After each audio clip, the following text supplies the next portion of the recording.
I have been a firefighter since 2005 and have fought probably 50 forest fires over my time as a firefighter. I've never fought a wildfire in November, and I've never seen a fire that burned an entire city to the ground. I don't think there's a precedent for this kind of a fire.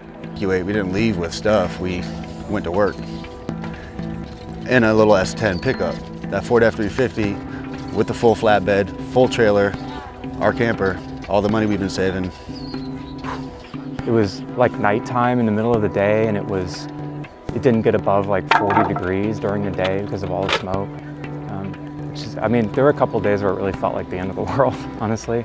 And then just seeing things like this, where you have all these people displaced and you know that they're not going to go back home and find that there's going to be anything there. Like, their town is gone.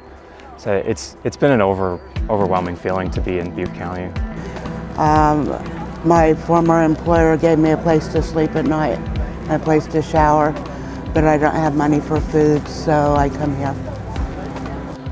There were a lot of people up there who were kind of living, I would say, just on the margins of being able to have a roof over their head. Those people are not going to receive a lot of money from insurance, or any.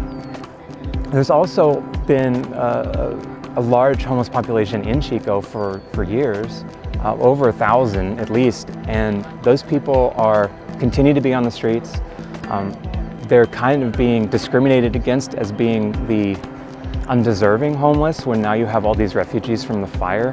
But they're living out here when it's turned cold and the air quality has been horrible, and they're sleeping on the streets. They're on the streets 24 hours a day. I would say they're probably some of the most affected, honestly. And then there's undocumented people that I don't know what their numbers are in this area, but those people are going to be very wary of talking to FEMA, of talking to state agencies, of talking to anyone that's with the government.